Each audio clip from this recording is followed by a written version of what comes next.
আপনি কি সুখী? এই প্রশ্নটা যদি আপনাকে এখন করা হয়, আপনি কি সঙ্গে সঙ্গে বলতে পারবেন, হ্যাঁ, আমি সুখে আছি? নাকি একটু ভেবে বলতে হবে? আমাদের প্রায় সবাই সুখ চায়, কেউ দুঃখ চায় না। তাহলে প্রশ্ন হলো, এত চেষ্টা করার পরও কেন দুঃখ আসে? কেন মনে হয় কিছু একটা যেন নেই?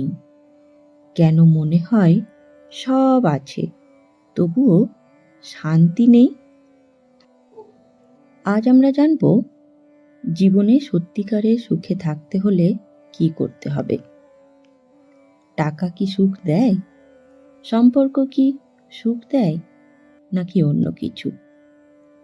আজকের আলোচনা আপনার জীবনের দৃষ্টিভঙ্গি বদলে দিতে পারে, তাই শেষ পর্যন্ত শোনার অনুরোধ রইল। কিন্তু আমরা শুরুটা করব সমস্যার কারণ জেনে। আমরা একটা বড় ভুল করি। আমরা ভাবি সুখ বাইরে আছে। যদি টাকা বাড়ে, সুখ আসবে। যদি সবাই আমার কথা শুনে, সুখ আসবে। যদি কেউ আমাকে কষ্ট না দেয়, সুখ আসবে। কিন্তু বাস্তব কি? যাদের অনেক টাকা আছে তাদেরও দুঃখ আছে।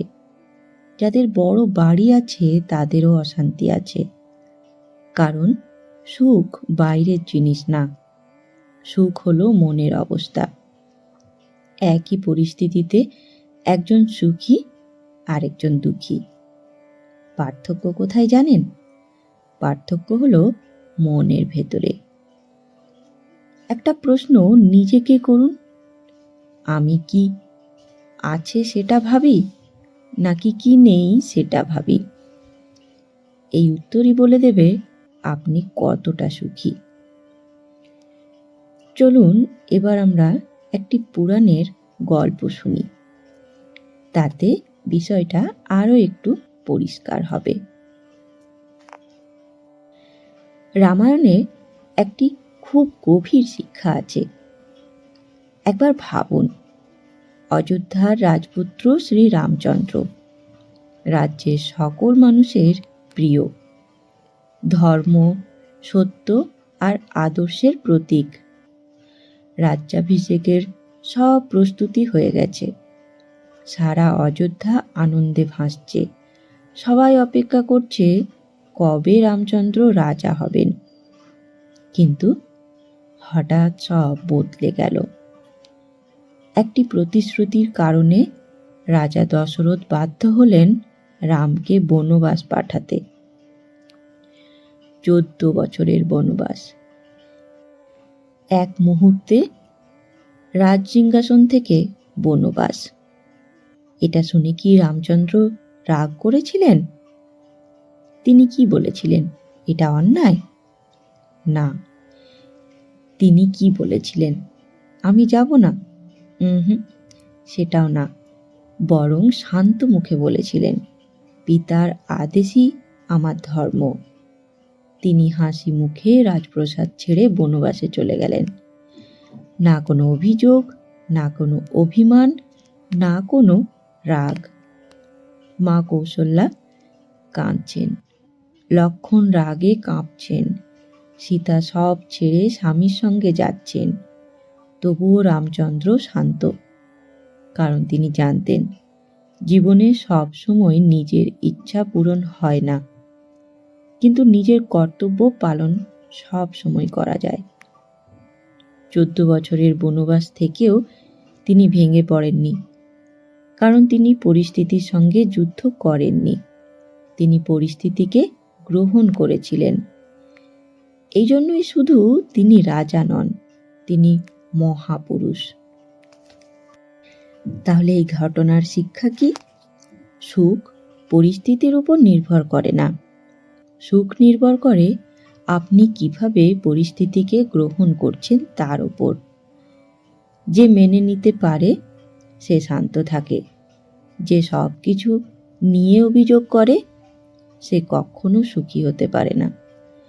জীবনে সুখ চাইলে 3টি জিনিস কমাতে হবে: অভিযোগ, তুলনা, অতিরিক্ত প্রত্যাশা। চলুন এবার আমরা জানব গীতার শিক্ষা। ভগবত গীতায় শ্রীকৃষ্ণ অর্জুনকে একটি অসাধারণ শিক্ষা দিয়েছিলেন। তিনি বলেছিলেন যে মানুষ সুখ পেলে খুব বেশি লাফিয়ে ওঠে না আর দুঃখ পেলে ভেঙে পড়ে না, সেই প্রকৃত জ্ঞানী মানুষ। এখন প্রশ্ন হলো, এটা কি সত্যি সম্ভব? মানুষ তো সুখ পেলেই খুশি হবে, দুঃখ পেলে কষ্ট হবেই। তাহলে কৃষ্ণ কি বলতে চেয়েছেন? তিনি বলতে চেয়েছেন সুখ বা দুঃখ আসবে, কিন্তু আপনার মন যেন তার দাস না হয়। চলুন একটি উদাহরণ দিয়ে ব্যাপারটাকে আরো বোঝার চেষ্টা করি। ধরুন আজ কেউ আপনার প্রশংসা করলো, আপনি খুব খুশি হয়ে গেলেন। পরের দিন কেউ সমালোচনা করলো, আপনি খুব কষ্ট পেলেন। তাহলে আপনার মন কার হাতে? অন্য মানুষের হাতে। আজ কেউ ভালো বলল, আপনি সুখী। কাল কেউ খারাপ বলল, আপনি দুঃখী।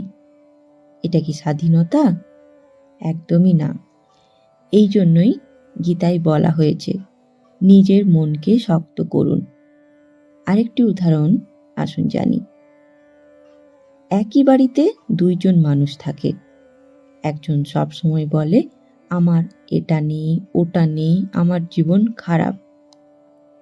আরেকজন বলে ঈশ্বর আমাকে অনেক কিছু দিয়েছেন, আমি কৃতজ্ঞ।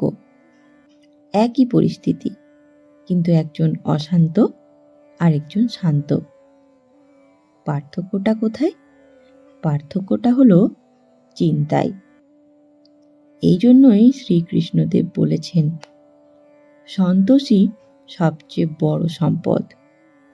কারণ যার সন্তোষ আছে সে যা পায় তাতেই আনন্দ খুঁজে পায়, আর যার সন্তোষ নেই সে সব কিছু পেয়েও অশান্ত থাকে।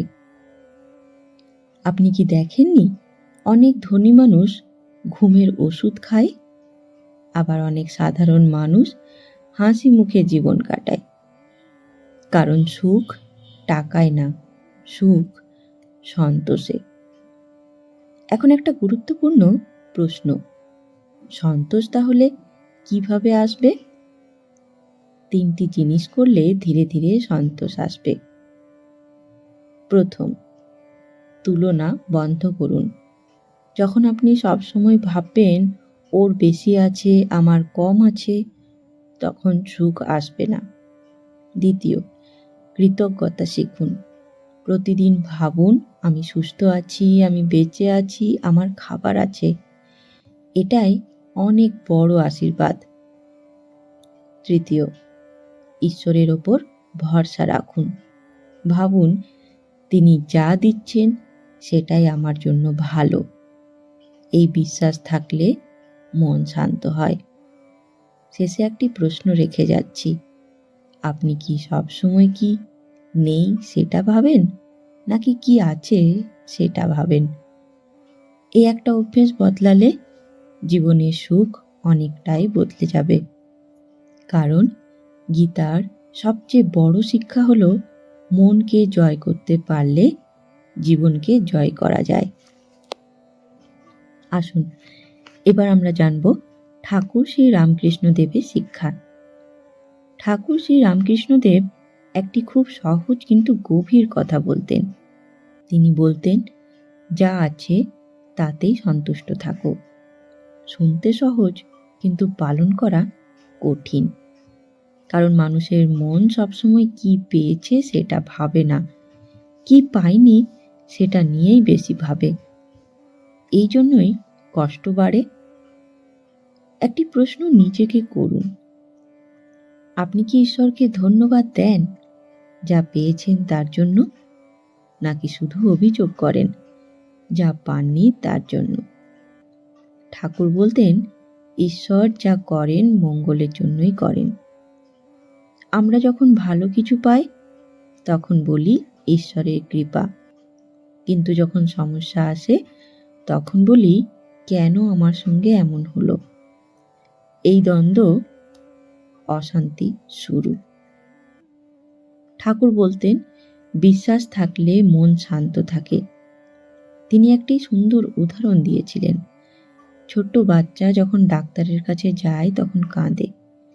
সে ভাবে তাকে কষ্ট দেওয়া হচ্ছে, কিন্তু মা জানে এটা তার জন্য ভালো।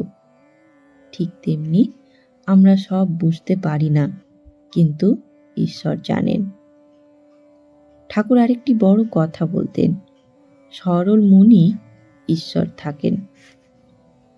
যে মন বেশি হিসেব করে, অন্যের দোষ নিয়ে ভাবে, সব কিছু নিয়ে সন্দেহ করে, সেই মন কখনো শান্তি পায় না।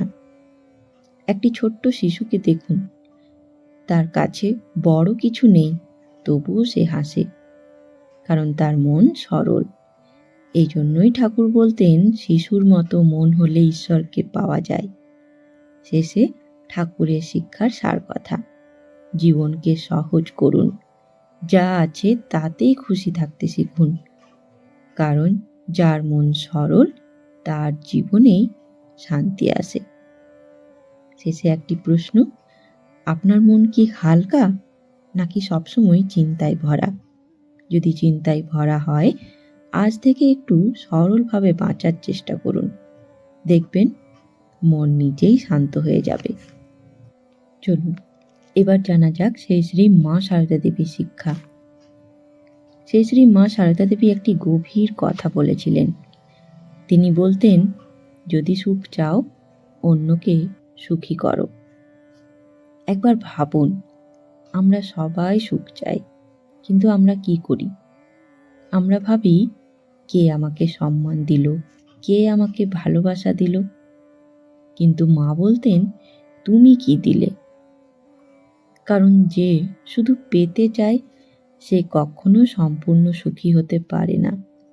আর যে দিতে শেখে, তার মন নিজেই শান্ত হয়ে যায়। একটা ছোট্ট কথা ভাবুন, আপনি যখন কাউকে সাহায্য করেন, কাউকে ভালো কথা বলেন, তখন কি আপনার নিজের মনও ভালো লাগে না? এটাই মায়ের শিক্ষা। মা বলতেন, ভালোবাসা দিলে ভালোবাসা ফিরে আসে। আরেকটা বড় শিক্ষা মা দিয়েছেন, কারোর দোষ দেখো না, কারণ দোষ খুঁজলে মন অশান্ত হয়, ভালো দিক দেখলে মন শান্ত হয়। শেষে শুধু একটা প্রশ্ন, আজ আপনি কজন মানুষের মুখে হাসি ফোটালেন? মায়ের শিক্ষার সার কথা, সুখ পেতে হলে সুখ দিতে শিখতে হবে। আজ অন্তত একজন মানুষের মন ভালো করার চেষ্টা করুন, দেখবেন আপনার নিজের মনও শান্ত হয়ে যাবে। কারণ মায়ের শিক্ষা খুব সহজ, ভালোবাসা ছড়াও, শান্তি নিজের থেকেই আসবে।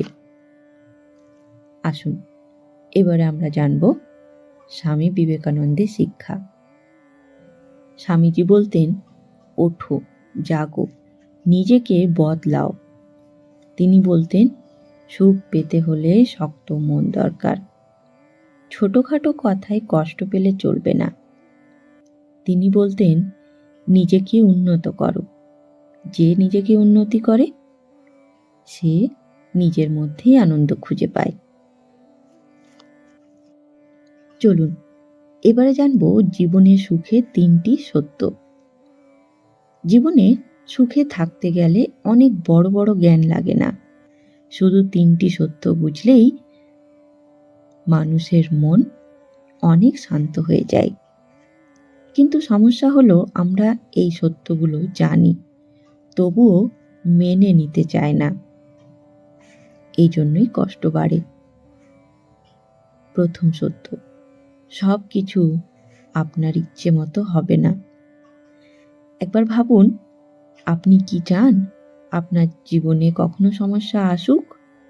কখনোই চান না, তবুও সমস্যা আসে। আপনি কি চান সবাই আপনার কথা শুনুক? তবুও সবাই শোনে না। এটাই জীবনের নিয়ম। যখন আমরা ভাবি সব আমার মতো হবে, তখনই কষ্ট শুরু হয়। কিন্তু যেদিন আপনি মনে মনে বলেন সব কিছু আমার মতো হবে না, আর সেটাই স্বাভাবিক, সেদিন থেকে মন হালকা হতে শুরু করবে। এবার দ্বিতীয় সত্য, সবাই আপনাকে বুঝবে না। এটা জীবনের খুব বড় সত্য। আপনি যত ভালোই হন, কিছু মানুষ আপনাকে ভুল বুঝবেই। আপনি যত সৎই হন, কেউ না কেউ সমালোচনা করবেই, কারণ সবাই আপনার মতো ভাবে না। একটা কথা মনে রাখুন, যে আপনাকে বুঝবে না তার জন্য নিজেকে কষ্ট দেবেন কেন? আপনি কি সবার মন জয় করতে পারবেন? না। এই জন্য যারা বোঝে না তাদের ছেড়ে দিতে শিখুন, অভিমান কমে যাবে। এবার তৃতীয় সত্য, সব কিছু চিরদিন থাকবে না। এটা যদি সত্যি মানুষ বুঝতো, তাহলে অনেক কষ্ট কমে যেত। দুঃখ চিরদিন থাকে না, সুখও চিরদিন থাকে না। সময় সব বদলে দেয়। আজ যেটা সমস্যা মনে হচ্ছে, কিছুদিন পরে সেটাই ছোট হয়ে যাবে। আবার আজ যে সুখে আছে, সেটাও একদিন বদলে যাবে। এই জন্যই অতিরিক্ত আসক্তি কষ্ট দেয়। যখন আমরা ভাবি এটাই সব, এটাই চিরদিন থাকবে, তখন ভয় আসে। কিন্তু যখন বুঝি সব পরিবর্তনশীল, তখন মন শান্ত হয়। শেষে একটা কথা মনে রাখবেন, যে মানুষ এই তিনটি সত্য মেনে নিতে পারে, সব আমার মতো হবে না, সবাই আমাকে বুঝবে না, কিছুই চিরদিন থাকবে না, তার মন ধীরে ধীরে শক্ত হয়ে যায়। সে ছোট্টখাট্ট ঘটনায় ভেঙে পড়ে না। শেষে একটি প্রশ্ন রেখে যাচ্ছি, আপনি কি এখনো সবকিছু নিয়ন্ত্রণ করতে চাইছেন, নাকি জীবনকে যেমন আছে তেমন মেনে নিতে শিখছেন? কারণ সুখে শুরু হয় গ্রহণ করার মধ্যে থেকে। যেদিন আপনি নিজের মনকে মেনে নিতে পারবেন, সেই দিন থেকেই শান্তি শুরু হবে। জীবনের শেষ দিকে এসে মানুষ একটা কথাই বেশি বলে, যদি আগে বুঝতাম। কিন্তু তখন সময় অনেকটাই চলে যায়। আজ আপনি যদি এই কথাগুলো শুনছেন, তাহলে ভাবুন, এটা হয়তো আপনার জন্যই একটি ইশারা। জীবন খুব ছোট্ট, আজ আছে কাল নেই। তাই অপ্রয়োজনীয় রাগ, অভিমান, অহংকার এগুলো ধরে রেখে লাভ কি? একদিন সব ছেড়ে যেতেই হবে। তাহলে আজ থেকেই একটু সহজ হয়ে বাঁচি না কেন? একটু ক্ষমা করি না কেন? একটু কম প্রত্যাশা করি না কেন? একটু ঈশ্বরকে বেশি মনে করি না কেন? শেষে একটি সত্য কথা বলি, জীবনে সবচেয়ে সুখী মানুষ সে নয় যার সব আছে। সবচেয়ে সুখী মানুষ সে, যে যা আছে তাতেই শান্ত থাকতে শিখেছে। আজ থেকে শুধু একটি কাজ শুরু করুন, সব কিছু নিয়ন্ত্রণ করার চেষ্টা বন্ধ করুন। শুধু নিজের মনকে শান্ত রাখার চেষ্টা করুন। দেখবেন জীবন নিজেই সহজ হয়ে যাবে। শেষে শুধু একটা প্রশ্ন, আপনি কি অশান্তি নিয়ে বাঁচতে চান, নাকি শান্তি নিয়ে?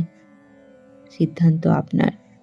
যদি মনে করেন এই আলোচনা আপনার জীবনে কাজে লাগবে, তাহলে মন থেকে গ্রহণ করুন। ঈশ্বর আপনার মঙ্গল করুক। শান্ত থাকুন, ভালো থাকুন। ধন্যবাদ। জয় ঠাকুর, জয় মা, জয় স্বামীজি। বন্ধুগণ, ভিডিওটি ভালো লাগলে ভিডিওটিকে একটি লাইক এবং বন্ধু আত্মীয় স্বজনদের সাথে শেয়ার করতে ভুলবেন না। সাথে আরেকটি অনুরোধ, যদি এখনও অবধি চ্যানেলটিকে সাবস্ক্রাইব করে না থাকেন, তাহলে অনুরোধ রইল ঠাকুর, মা ও স্বামীজির এই চ্যানেলটিকে সাবস্ক্রাইব করে নেওয়ার, যাতে তাদের এই বাণী আপনার কাছেও সববার প্রথমে পৌঁছে যায়। ধন্যবাদ।